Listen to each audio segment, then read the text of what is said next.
ito naman po tayo lumabas dahil ako ay kukuha ng visa sa aking agency. Premium na naman ang aking visa. Diba? And kailangan ko yun. Kaya kukuhanin ko muna. Ayan, ito ang aking dinadaanan papunta sa aking agency.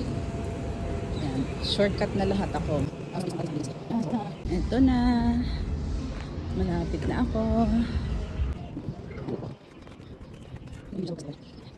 Ito na yung visa ko. Hindi ko lang pwede ipakita sa inyo kasi may mga details dito na hindi nyo po pwedeng makita or nung ibang tao. So, nandiyan ang visa ko and so excited. Yan, pagkatapos, punta naman ako dito sa tindahan ng cake para bumili ng cake para sa mga anak ni Lolo bukas kasi magdadating na sila.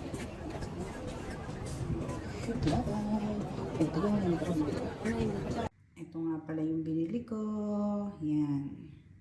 Ito kung tawagin ay Omanus 9. Yan.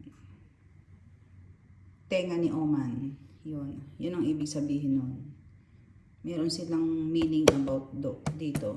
Kaya ito yung uso pag ganitong Purim.